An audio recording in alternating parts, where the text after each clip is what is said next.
Hello everyone, welcome to Uttarakhand अध्यापक।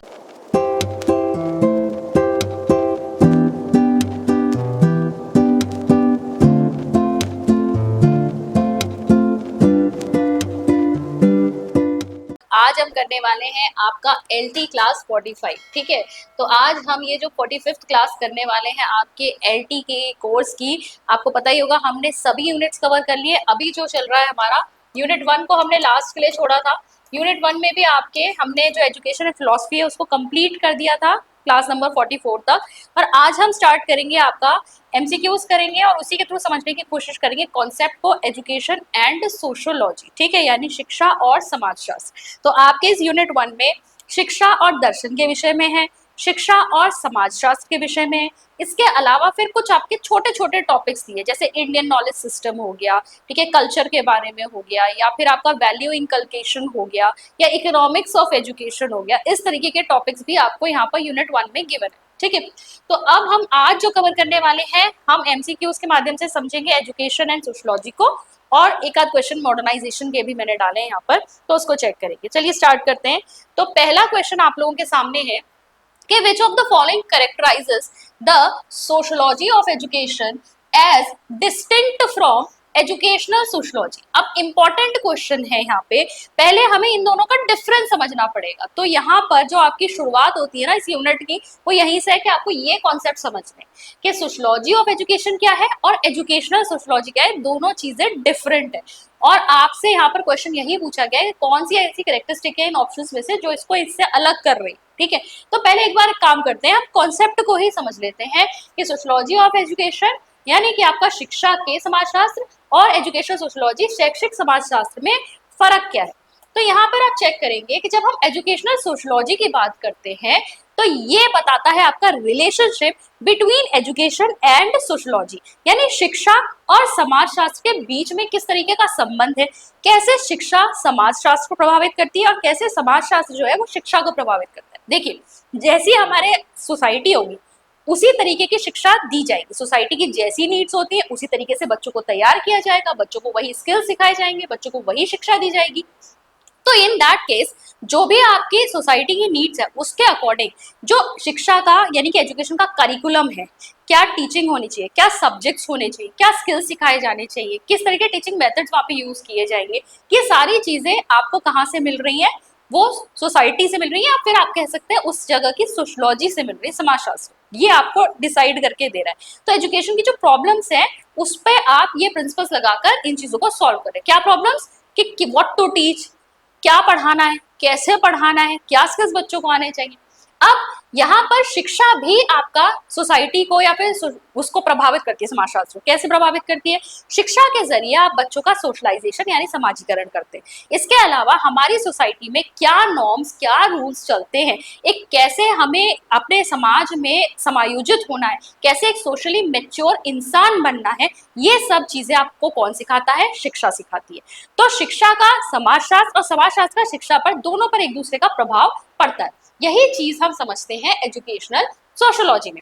लेकिन जब हम आ जाए सोशियोलॉजी ऑफ एजुकेशन, ठीक है, नाम से पता चल रहा है शिक्षा के समाजशास्त्र की बात कर रहे हैं, यानी हम शिक्षा के सोशल एस्पेक्ट पे यहाँ पर ध्यान देंगे। यहाँ पर एजुकेशन का एनालिसिस किया जाता है बेस्ड ऑन द प्रिंसिपल्स, या फिर हम यहाँ पर सोशल कॉन्टेक्स्ट में इसको यहाँ पे चेक करेंगे कि शिक्षा के जरिए आप बच्चे को कैसे तैयार करें। जब बच्चा स्कूल में जाता है तो सिर्फ एजुकेशन यानी कि सिर्फ पढ़ाई लिखाई करने थोड़ी जाता है, चार लोगों से बातें कर रहा है, उसका समाजीकरण हो रहा है, नई नई चीजें सीख रहा है, कैसे किससे बातचीत करनी है, कैसे रिस्पेक्टिवली आपको मतलब सबको एड्रेस करना है, ये सारी चीजें जो है बच्चा सीखता है।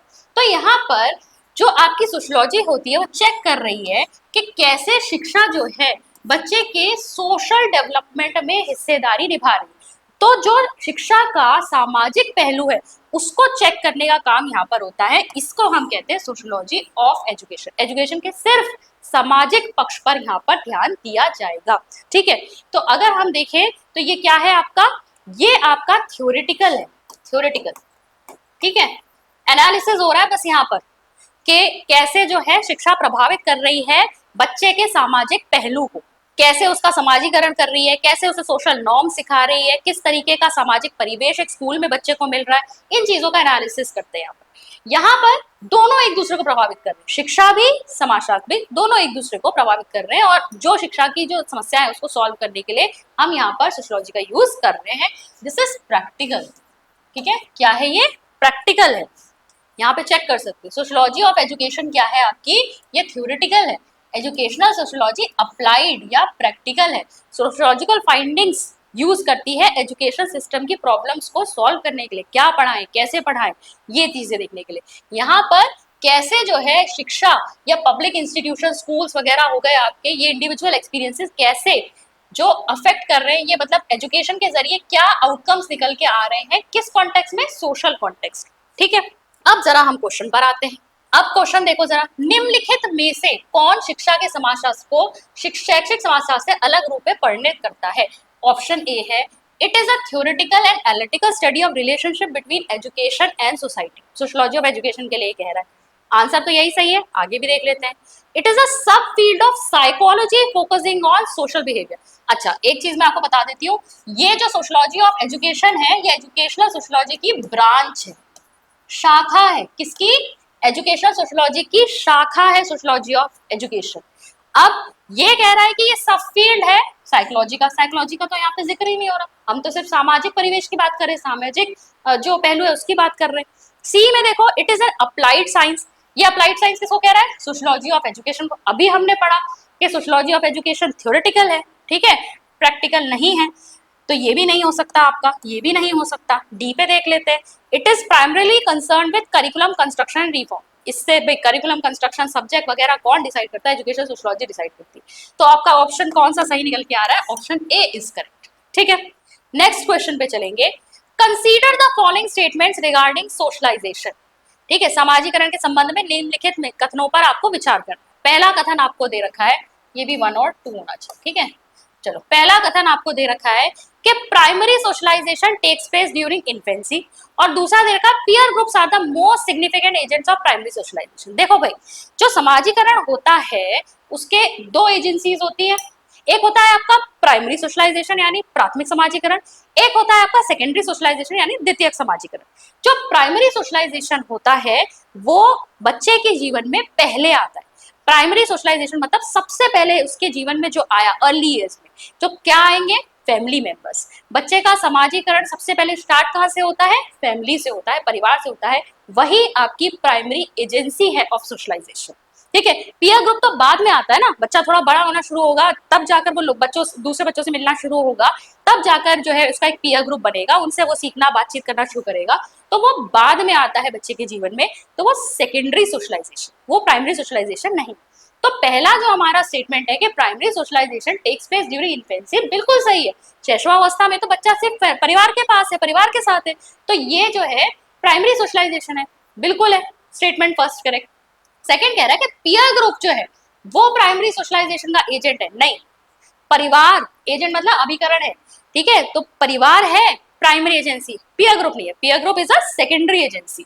तो यहाँ पर आपका ऑप्शन कौन सा होगा, केवल पहला वाला स्टेटमेंट सही है, तो ओनली 1, डी ऑप्शन आपका यहाँ पर हो जाएगा। नेक्स्ट क्वेश्चन पर आगे बढ़ते हैं। क्वेश्चन नंबर 3 है आपका, the concept of cultural lag implies that, सांस्कृतिक पिछड़ापन की अवधारणा का तात्पर्य है कि, फर्स्ट है option non material culture changes faster than material culture, second option है material culture changes faster than non material culture, both change at same pace, culture remain static while society changes.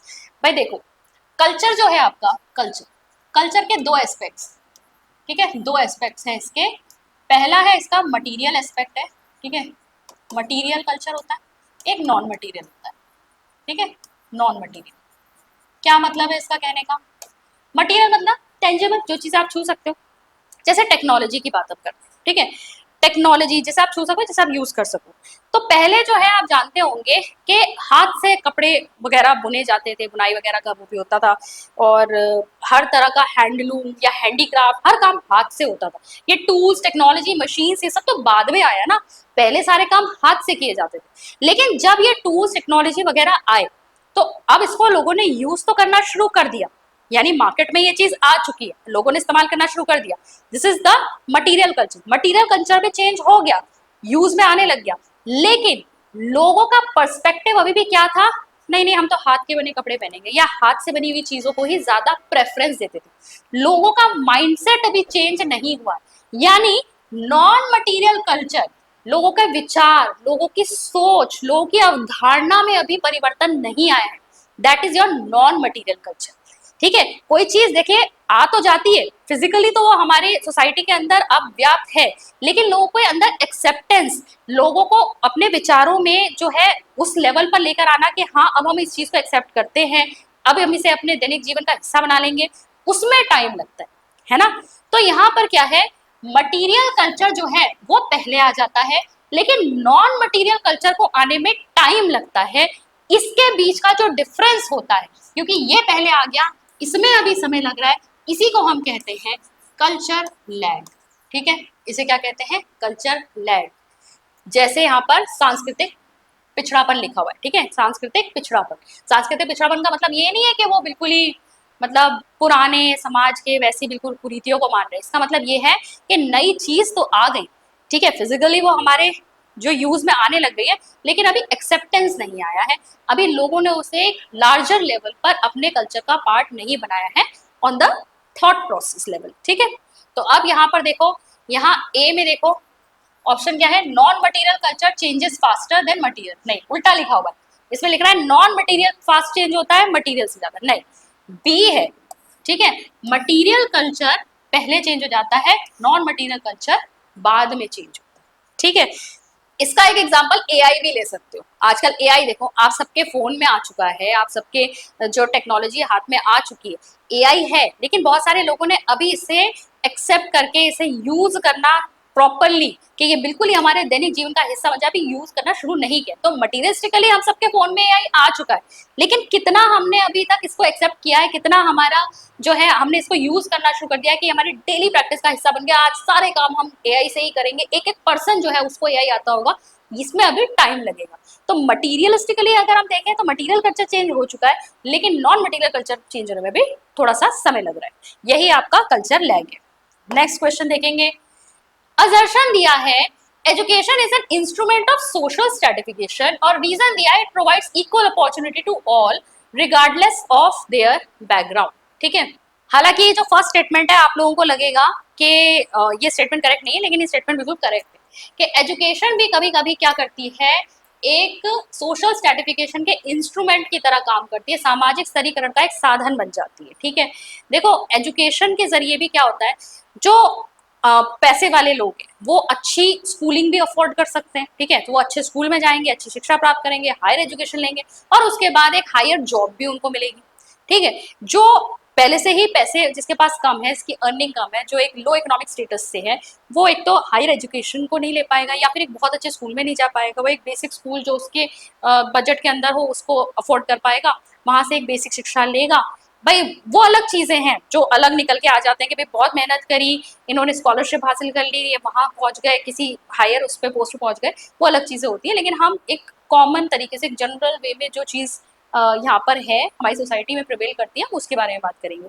तो जो low economic status वाले हैं वो बहुत ज्यादा high जो fees वाली स्कूलिंग होती है उसको भी अफोर्ड नहीं कर सकते। ठीक है, हो सकता है उनका एक बेसिक एजुकेशन जहाँ से वो ले रहे हो वहाँ पर भी एक उन्हें बहुत अच्छी शिक्षा नहीं मिली है, अब इसके बेसिस पर वो वहां से पढ़ के निकले, उन्हें जॉब भी बहुत अच्छी नहीं मिल रही। तो ये डिफरेंस देख रहे हो, पहले से ही एक इकोनॉमिक लेवल पर भी उनके में डिफरेंशिएशन था, एक स्ट्रेटिफिकेशन था ऑलरेडी। ठीक है, स्तर बने हुए थे, एक लो इकोनॉमिक लेवल, एक हायर इकोनॉमिक लेवल, और फिर शिक्षा ने उसे और भी ज्यादा बढ़ा दिया। हायर इकोनॉमिक लेवल वाले ने हायर एजुकेशन ली और उसके बाद एक और अच्छी हाई पोस्ट पे चला गया, लोअर एजुकेशन वाला या लो इकोनॉमिक स्टेटस वाला थोड़ी कम बेसिक शिक्षा लेकर फिर वो एक नॉर्मल सी जॉब कर रहा है। तो इसने और ज्यादा इसका स्ट्रेटिफिकेशन इंक्रीज कर दिया, ये स्ट्रेटिफिकेशन को बनाए रखा हम कहेंगे। ठीक है, इसके अलावा भी बहुत सारी लेबलिंग होती है, या कई सारे एजुकेशनल इंस्टीट्यूट्स में भी जो कास्ट ये सारी चीजें प्रैक्टिस की जाती हैं, या मतलब हम ये नहीं कहेंगे कि फॉर्मली की जा रही है, लेकिन कभी कभी बातचीत में इनफॉर्मली, या फिर जो हिडन करिकुलम जिसे कहते हैं ना, बातचीत में निकल के आ रहा है, व्यवहार में इंटरेक्शन में कभी कभी ये सारी चीजें निकल के आ रही। जेंडर बायसनेस तो होती ही है, कितनी बार होती है, हमें क्लासेस में भी कई बार देखने को मिलता है। ठीक है। तो ये जो है, ये चीजें कहीं ना कहीं एजुकेशन भी एक सोशल स्ट्रैटिफिकेशन के इंस्ट्रूमेंट की तरह काम करती है, ये स्टेटमेंट करेक्ट है। ठीक है। क्या एजुकेशन इक्वल अपॉर्चुनिटी प्रोवाइड करती है रिगार्डलेस ऑफ देयर बैकग्राउंड? ये भी सही भाई, अपॉर्चुनिटी तो सबको दे रही ना, शिक्षा तो सभी को मिल रही है। अब कोई उसका बहुत अच्छा प्रयोग कर लेता है, कोई हो सकता है मेहनत ना करे और फिर उसका अच्छा प्रयोग ना करे, लेकिन आपके पास तो भाई गवर्नमेंट स्कूल्स का भी तो ऑप्शन है, एजुकेशन तो मिल ही रही है आपको हर जगह। अब आप उसको कितना ज्यादा अच्छे से यूटिलाइज कर पाते हो आपके ऊपर भी है। तो अपॉर्चुनिटी मिल रही है कहीं ना कहीं, ये भी सही है। तो ए और आर दोनों सत्य हैं, लेकिन इसका रीजन नहीं है। ठीक है। अगर इक्वल अपॉर्चुनिटी हर टर्म्स में मिल रही होती, हम ये कह रहे हैं अपॉर्चुनिटी मिल रही है, चाहे अगर हाई फीस वाले स्कूल हैं तो गवर्नमेंट स्कूल्स भी हैं जहां पर आपकी 8th तक तो फीस नहीं ली जाती, लेकिन यहाँ पर अब स्टूडेंट के ऊपर है कि वो कितना उसका बेनिफिट ले पाता है। तो कहीं ना कहीं ये भी सही है, लेकिन ये भी सही है। इनफैक्ट कई जगह तो ये मानना था कि जो शिक्षा है वो और भी ज्यादा इस स्ट्रैटिफिकेशन को बनाए रखती है। जो हायर लेवल वाले होते हैं वो उनको लीडर्स बनना सिखाती है, जो वर्कर क्लास के होते हैं शिक्षा भी उन्हें इसी प्रकार की दी जाती है कि वो वर्कर्स ही बने रहें, पीजेंट्स ही बने रहें। ठीक है। तो कई बार एजुकेशन भी एक ऐसे इंस्ट्रूमेंट की तरह जो है अपना रोल प्ले करती है। तो यहाँ पर ऑप्शन जो आपका सही होगा वो ये होगा कि ए और आर दोनों सही है, लेकिन आर ए का करेक्ट एक्सप्लेनेशन नहीं। ठीक है। ये तो एक दूसरे के विरोधाभासी हो गए ना, तो यहाँ पर बी ऑप्शन जो है करेक्ट रहेगा। नेक्स्ट क्वेश्चन पे चलेंगे। Which sociological perspective argues that schools label students leading to a self-fulfilling prophecy? कौन सा समाज शास्त्रीय दृष्टिकोण तर्क देता है कि स्कूल छात्रों को लेबल करते हैं जो फिर एक स्वपूर्ण भविष्यवाणी बन जाते हैं? देखो, हम तो स्कूलों में ऑब्वियसली स्टूडेंट्स को केवल ये बहुत शरारती है कह देते हैं ना, बच्चों को लेबल कर देते हैं, ये बहुत स्टूडियस है, ये हर एक्टिविटी में पार्टिसिपेट करता है। तो कौन सी ये जो आपकी थ्योरीज दी हुई हैं इनके अनुसार यहाँ पर स्टूडेंट्स की लेबलिंग की वजह से बाद में जो है वही उसको एक्सेप्ट कर लेते हैं और अपने आप को वैसा ही मानने लगते हैं, इस तरीके की बात यहाँ पर कही गई। तो सबसे पहले अगर हम बात करें फंक्शनलिज्म, तो देखो फंक्शनलिज्म थ्योरी के अनुसार एजुकेशन या स्कूल्स क्या है, ये एक रोल प्ले करते हैं कि ये सिखाते हैं बच्चों को कि यहाँ पर सोशलाइजेशन बच्चों का कैसे होना है, सोशल नॉर्म सिखाएंगे, बेसिक रीडिंग राइटिंग वगैरह सिखाई जाती है। तो यहाँ पर जो सोशलॉजिकल पर्सपेक्टिव है स्कूल्स का वो ये है कि यहाँ बच्चों को चीजें सिखाई जाएंगी, वो उनको अच्छे से समाज के लायक बनाते हैं। ठीक है। ये उसका कार्यात्मकवाद जो है थ्योरी है ये कहती है। तो कॉन्फ्लिक्ट थ्योरी या संघर्ष सिद्धांत, जो कि आपका कार्ल मार्क्स भी इसको कहते थे, कार्ल मार्क्स के अनुसार ही जो मैंने अभी आपको थोड़ी देर पहले बताया कि स्कूल से एजुकेशन के जरिए भी क्या होता है, सोशल स्ट्रैटिफिकेशन बना रहता है। सोशल स्ट्रैटिफिकेशन वैसे तो प्रिवेल करता ही है, लेकिन जो शिक्षा है या फिर जो स्कूल्स है या एजुकेशनल इंस्टीट्यूट्स है वो कई बार उसको और ज्यादा इन्फोर्स कर देते हैं। ठीक है। वो पीजेंट्स को पीजेंट्स या वर्कर्स को वर्कर्स ही बनना सिखाएंगे, या फिर जो हायर क्लास के हैं उनको लीडर्स बनना सिखाएंगे। तो एजुकेशन जो है यहाँ पर किस तरीके से रोल प्ले करती है अपना, जो आपके ऑलरेडी लिमिटेड रिसोर्सेज है उनका जो डिस्ट्रीब्यूशन है उसमें भी इनइक्वलिटी ले आती है। ठीक है। जो भाई रिच है उसको तो बहुत चीजें मिल जाएंगी, पैसे के बल पे सब कुछ मिल जाएगा, जो बेचारा पुअर रह गया उसे तो कुछ भी मिलना मुश्किल हो जाएगा। इस वजह से जो है सोशल चेंज भी, अच्छा सोशल चेंज की डिमांड कौन करेगा, वो करेगा जो अप्रेस्ड है, जो दब रहा है, ठीक है, जो परेशान है। जो ऑलरेडी इंजॉय कर रहा है वो सोशल चेंज को थोड़ी ना मानेगा कि भाई हाँ परिवर्तन होना चाहिए सामाजिक व्यवस्था में। तो जो रिच है, जो इंजॉय कर रहा है, सारे प्रिविलेजेस जिसके पास है, वो हर चीज इंजॉय करता रहता है। ठीक है। उसको मिलता ही जाएगा अपने पैसे के दम पे। लेकिन जो ऑप्रेस्ड है, जो परेशान है, उसके लिए दिक्कतें हैं, वो समाज में परिवर्तन लाना चाहता है। यही जो है एक रेवोल्यूशन को जन्म देता है। तीसरा है आपका सिंबॉलिक इंट्रैक्शनिज्म। ठीक है। प्रतीकात्मक अंतःक्रिया। ठीक है। अब ये सिंबॉलिक इंट्रैक्शनिज्म ही आपका दरअसल ये है कि स्कूल्स क्या करते हैं, लेबल कर देते हैं स्टूडेंट्स को। ठीक है। लेबल कर देते हैं स्टूडेंट्स को कि ये बहुत स्टूडियस है, ये जो है बच्चा बहुत शरारती है, ये स्कूल में हर एक को परेशान करता है, और कहीं ना कहीं बच्चे उसी को अपनी आइडेंटिटी बना लेते हैं। ठीक है। तो सिंबॉलिक इंट्रैक्शनिज्म, प्रतीकात्मक अंतःक्रिया, ये सब किस में नजर आता है, जब बच्चों के साथ टीचर्स जो है इंटरेक्ट कर रहे हैं, ग्रुप एक्टिविटीज हो रही है, एक दूसरे के बीच में बात हो रही है, तब ये सारी चीजें निकल के आती है। तो आपका सही आंसर तो ऐसे यही है। बाकी मैं आपको सोशल डार्विनिज्म भी बता देती हूँ। सोशल डार्विनिज्म क्या है आपका, डार्विन की थ्योरी आपको पता ही होगा, उन्होंने बताया था आपका theory of natural selection and survival of the fittest. भाई नेचुरली कौन सेलेक्ट होगा, जो फिट होगा सबसे ज्यादा। आपके पास रिसोर्सेज तो कम है, ठीक है, एक बार में अगर किसी एक स्पीशी की संख्या बहुत ज्यादा बढ़ जाए तो भाई अगर फूड कम है तो क्या करोगे, एक दूसरे के साथ लड़ोगे, और जब लड़ेंगे तो कौन जीतेगा, जो सबसे ज्यादा फिट होगा। तो सोशल डार्विनिज्म भी यही कहता है कि सोसाइटी में भी उसी की जीत होती है, जो क्लास या जो आपका जो जिस स्टेटस वाले लोग जो है ज्यादा स्ट्रांग होंगे, ऑब्वियसली वो ही रिसोर्सेज को आपका अवेल कर पाएंगे। तो सोशल डार्विनिज्म जो है आपका इससे रिलेटेड है। यहाँ पर आपका आंसर क्या रहेगा कि स्कूल जो बच्चों को लेबल करते हैं वो आपका किसके अकॉर्डिंग है, सिंबॉलिक इंट्रैक्शनिज्म, इस थ्योरी के अकॉर्डिंग। नेक्स्ट क्वेश्चन है मैच द फॉलोइंग करेक्टली। तो यहाँ पर एक तरफ आपको दिए हुए हैं लेखक और दूसरी तरफ आपको बुक्स दी हुई है। तो पहले है जॉन डीवी और बुक दी है डेमोक्रेसी एंड एजुकेशन, दूसरा है एमिल दुर्किम जिनकी बुक है एजुकेशन एंड सोशियोलॉजी, और तीसरे है जॉर्ज पेने जिनकी बुक है प्रिंसिपल ऑफ एजुकेशनल सोशियोलॉजी। तो ये देखिए ये सब सही है, ठीक है, करेक्ट एकदम। जॉन डीवी ने ही डेमोक्रेसी एंड एजुकेशन लिखी, एमिल दुर्किम की बुक है एजुकेशन एंड सोशियोलॉजी, और जॉर्ज पेने की बुक है प्रिंसिपल्स ऑफ एजुकेशनल सोशियोलॉजी। तो आपका सही ऑप्शन क्या होगा, 1 के साथ ए, 2 के साथ बी, 3 के साथ सी। Next question is horizontal social mobility refers to a change in social class from lower to middle, a movement from one social position to another at the same level, the promotion of a teacher to a principal, a decline in economic status due to unemployment। देखो अब social mobility क्या होता है, हमने कहा कि समाज में बहुत सारे स्ट्रेटा बने हुए यानी स्तर बने हुए। अब वो स्तर अलग अलग वजहों से हो सकते हैं, इकोनॉमिक स्टेटस की वजह से हो सकते हैं, lower class, middle class, upper class, caste की वजह से हो सकते हैं, ठीक है, कास्ट सिस्टम है हमारे यहाँ। इसके अलावा भी जेंडर के हिसाब से होते हैं, या फिर और भी तरीके के सर्टिफिकेशन यहाँ पर हो सकते हैं, रिलीजन के बेसिस पर भी होते हैं। लेकिन हम यहाँ पर बात कर रहे हैं सोशल मोबिलिटी की। मान लो मैं एग्जाम्पल लेती हूँ यहाँ पर आपका इकोनॉमिक स्टेटस के अकॉर्डिंग, ये क्या है आपके, ये लोअर क्लास, ठीक है, कम इनकम है इनकी बात, ये हो गए मिडिल क्लास, ठीक है, ठीक ठीक इनकम है, और एक हो गए upper class, very high income, ठीक है, upper class very high income. अब सोसाइटी में ये 3 स्ट्रेटा बने हुए, अगर कोई यहाँ लोअर क्लास से अगर कोई एक व्यक्ति बहुत अच्छा अपना कोई बिजनेस चला ले और उसकी इनकम बहुत ज्यादा इंक्रीज हो जाए, तो वो पहले मिडिल क्लास, और मिडिल क्लास से इवन के और अच्छी हो जाए तो हायर क्लास में भी जा सकता है। ये जो स्ट्रेटास के बीच में मूवमेंट है, इसी को हम क्या कहते हैं, सोशल मोबिलिटी, ठीक है, इसी को क्या कहा जाता है, सामाजिक गतिशीलता। अब ये नीचे से ऊपर भी हो सकती है, ऊपर से नीचे भी हो सकती है, ठीक है। हो सकता है कि कोई बहुत ही अपर क्लास वाला था, बिजनेस में बहुत ज्यादा लॉस हो गया, तो अब क्या हो गया, उसकी इनकम घट गई है, वो मिडिल क्लास वाला हो गया। तो ये सब क्या है, सोशल मोबिलिटी। अब ये जो मैंने नीचे से ऊपर, ऊपर से नीचे किया, this is your vertical mobility. क्या कहेंगे इसे, वर्टिकल मोबिलिटी।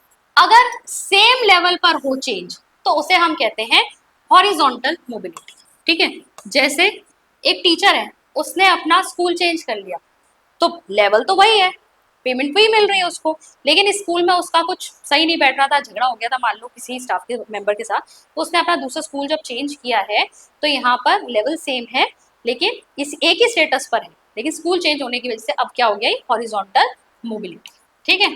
चेक करेंगे, horizontal social mobility refers to change in social class from lower to middle, like ये वर्टिकल होगी, movement from one social position to another at the same level, ठीक है, एक social position दूसरे पे आ गए और लेवल सेम है, यही सही आंसर।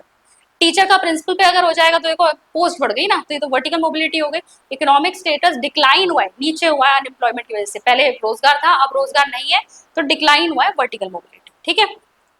नेक्स्ट क्वेश्चन पे चलेंगे, the looking glass self theory by C.H. Phule suggest our self image is shaped by, ठीक है, तो फूले द्वारा लुकिंग ग्लास सेल्फ सिद्धांत बताता है कि हमारी आत्म छवि किसके द्वारा आकार लेती है, biological instincts, how we perceive others see us, formal curriculum, economic class struggle. तो देखो बहुत अच्छी थ्योरी है इनकी, फूले की लुकिंग ग्लास सेल्फ थ्योरी। जैसे मिरर में अपने आप को देखते हो ना, हमारी ही एक वो रिफ्लेक्शन दिखाई देती है, तो इंसान जो है अपने बारे में जो एक अवधारणा बनाता है वो कैसे क्रिएट करता है कि सामने वाले को मैं कैसा लग रहा हूँ, ये इमेजिनरी है, ठीक है, सामने वाला मेरे बारे में क्या सोच रहा है, कैसा सोच रहा है, मुझे कैसा परसीव कर रहा है, उसके हिसाब से हम अपने दिमाग में अपने लिए क्या बना लेते हैं, कॉन्सेप्ट बना लेते हैं। This is your looking glass self theory, ठीक है। जैसे जो एम्बेरसमेंट महसूस हो रही है, गुस्सा महसूस हो रहा है, वो इसलिए कि सामने वाले ने मुझसे ऐसा क्यों कहा होगा, इसने मेरे को ऐसा क्यों समझा होगा। जैसे आप मान लीजिए कि आप कुछ ड्रेस पहनकर गए हैं किसी पार्टी में, आप उस ड्रेस में बहुत अनकंफर्टेबल फील कर रहे हैं, आपको कुछ लग रहा है कुछ सही नहीं।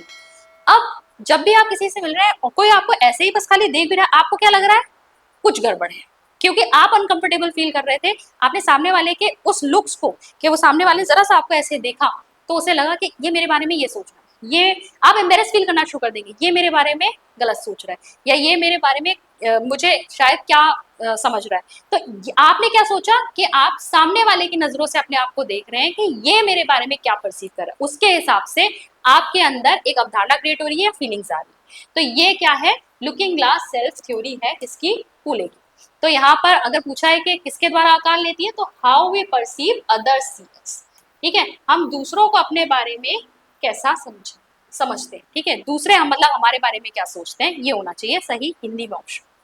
नेक्स्ट है, according to Talcott Parson the school serves as, Talcott Parson के अनुसार स्कूल किस रूप में कार्य करता है, a site of class revolution, bridge between family and wider society, instrument of political propaganda, a purely economic institution. तो मैं आपको सीधे सीधे आंसर बता देती हूँ, टेलकॉट पार्सन के अनुसार स्कूल जो है फैमिली और सोसाइटी के बीच में क्या करता है, ब्रिज का काम करता है। स्कूल से ही आप बहुत सारी चीज सीखते हैं। फैमिली के बाद सबसे पहले क्या होता है, आपको स्कूल भेजा जाता है जब, तो स्कूल में आप अदर लोगों से मिलते हैं, आपके दोस्त बनते हैं, तो वहां से सोशलाइजेशन आपका शुरू होता है, समाज में आपको कैसे व्यवहार करना है वो चीजें आप स्कूल से ही सीखते हैं। तो सोसाइटी और फैमिली के बीच का एक ब्रिज है स्कूल।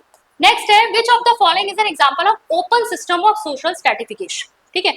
अब दो तरह के ये जो सोशल स्ट्रैटिफिकेशन स्तरों की बात अभी मैंने की थी ना, क्या किया था, lower class, middle class, upper class.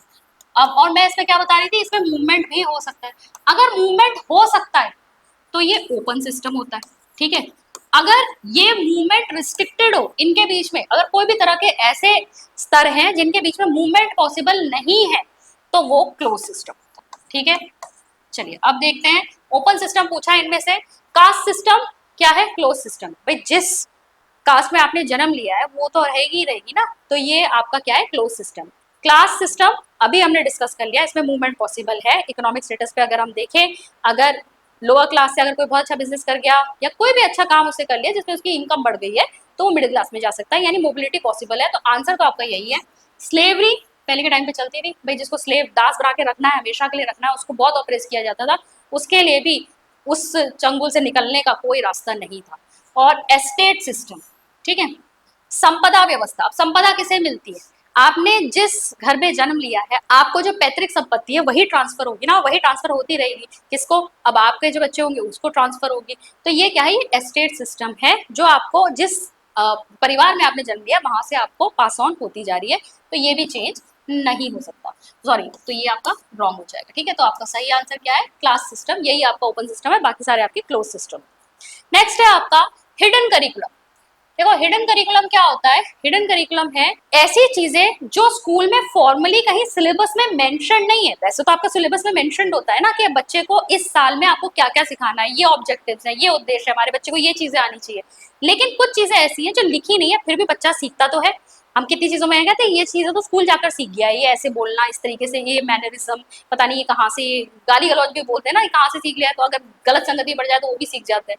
तो ये सारी हिडन करिकुलम में आती है जो लिखी नहीं है, लेकिन फिर भी बच्चा जब स्कूल जा रहा है, इंटरेक्ट कर रहा है, मिल रहा है, देख रहा है, ऑब्जर्व कर रहा है अपने आसपास, तो बहुत सारी चीजें सीख रहा है। That is your hidden curriculum.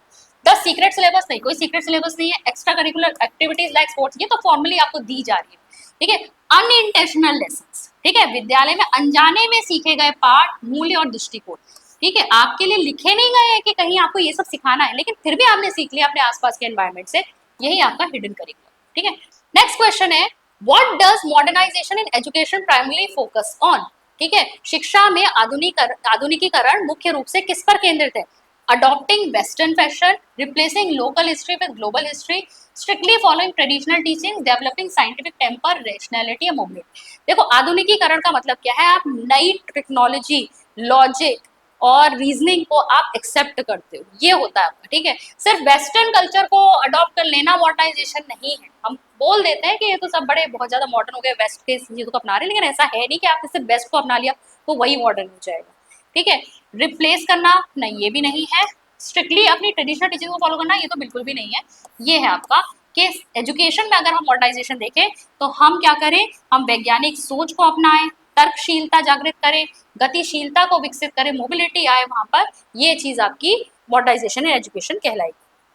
Next है max weber three component theory of stratification consist of, ठीक है। अब देखो सोसाइटी में मैंने आपको बताया था कि कई तरह के लेवल्स होते हैं या स्तर होते हैं, और वो स्तर अलग अलग आधारों पर है, अलग अलग बेसिस पर। तो मैक्स वेबर के अनुसार ये जो 3 कंपोनेंट्स क्या बताए थे जिसके आधार पर सोसाइटी में स्ट्रेटिफिकेशन होते हैं, caste, religion, family, class, status, power, education, income, occupation या विलेज, टाउन, सिटी। तो इन्होंने जो बताया था वो है B, class, status, power. Class का मतलब इकोनॉमिक इनकम, मतलब कैसी है आपकी, आपकी मंथली इनकम क्या है, तो इनकम के स्टेटस के बेसिस पर। स्टेटस का मतलब है सोसाइटी में आपको कितनी रिस्पेक्ट दी जाती है, ठीक है, समाज में आपकी कितनी इज्जत है। और पावर, जैसे भाई पॉलिटिकल पावर्स किसके पास है, ठीक है, कौन ज्यादा पावरफुल है, उसके आधार पर भी स्ट्रेटिफिकेशन हुआ हुआ। तो वर्ग, प्रतिष्ठा और शक्ति के आधार पर। नेक्स्ट है social change through education is most effective when. तो आपका शिक्षा के माध्यम से सामाजिक परिवर्तन सबसे प्रभावी तब होता है जब यह fosters critical thinking and questioning of old norms, focuses on rote memorization, is restricted to a small elite group, opposes all technological growth। भाई अगर सभी तकनीकी विकास का विरोध करेगा तो ये कहाँ से आपका कोई भी सोशल चेंज लेकर आएगा। एक छोटे से कुलीन केवल एक समूह के अगर आप थोड़ा सा चेंज लाएं तो वही आपका सोशल चेंज होगा, नहीं, पूरे समाज में बदलाव लाना है। रटने पर जोर दें, बिल्कुल नहीं। आलोचनात्मक सोच और जो पुरानी आपकी कुरीतियां या कुछ चली आ रही है ट्रेडिशंस, आप उन्हें क्वेश्चन कर सके कि ये क्यों है, इसका लॉजिक पूछें, तब आप कहें सोशल चेंज ला सकते हैं। ठीक है, हमने जो सती प्रथा थी या विधवा पुनर्विवाह नहीं होता था, ये सारी चीजें जो है इसको हमने क्वेश्चन किया ना कि क्यों, पहले इसका रीजन तो बताओ, लॉजिक दो ना, तब इसके बाद हमने जाकर इन सब चीजों को चेंज किया, समाज में परिवर्तन लाए, जब इसका कोई रीजन हमें नहीं मिला।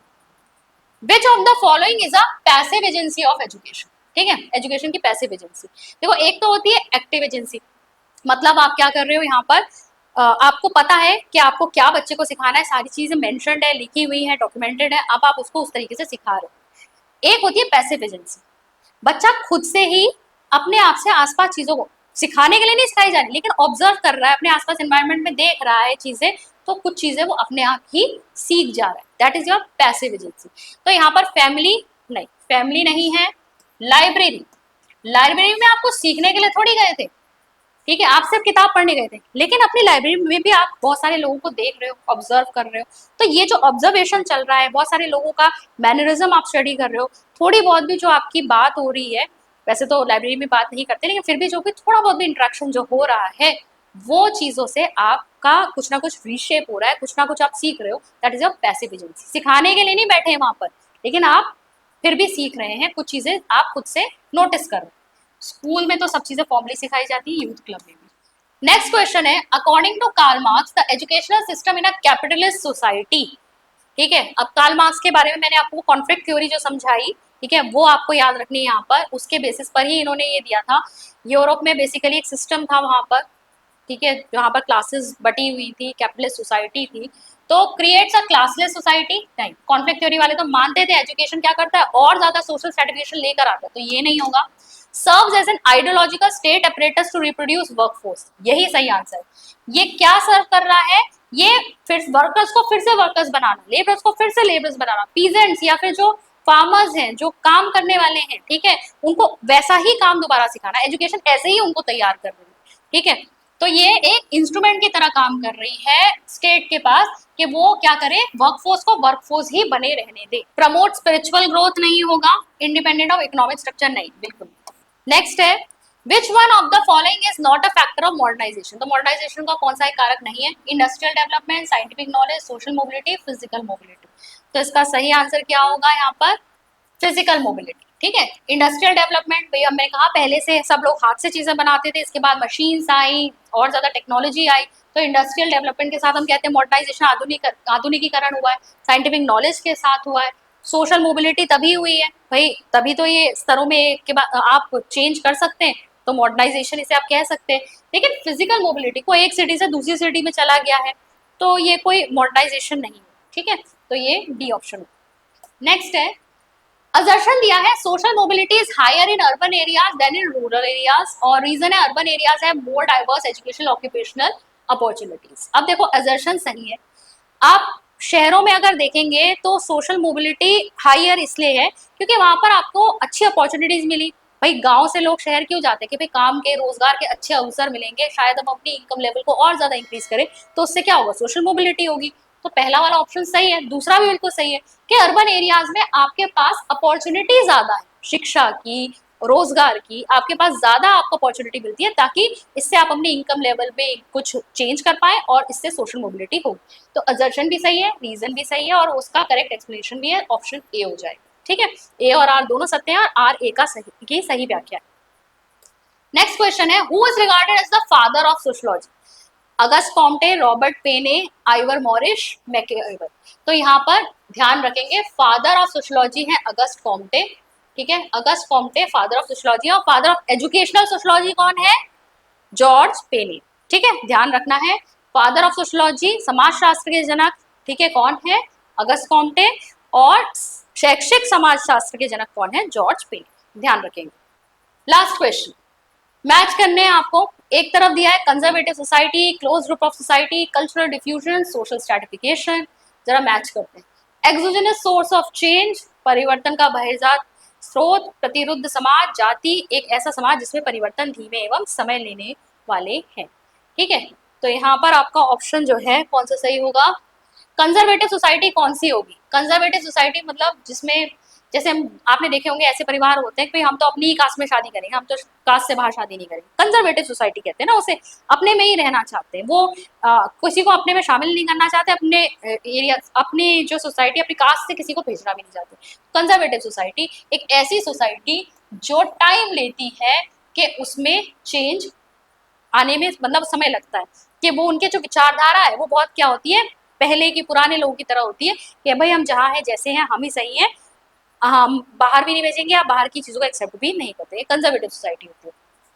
Close group of society, caste. ठीक है, अभी बताया था आपको क्लोज ग्रुप और ओपन ग्रुप क्या होते हैं।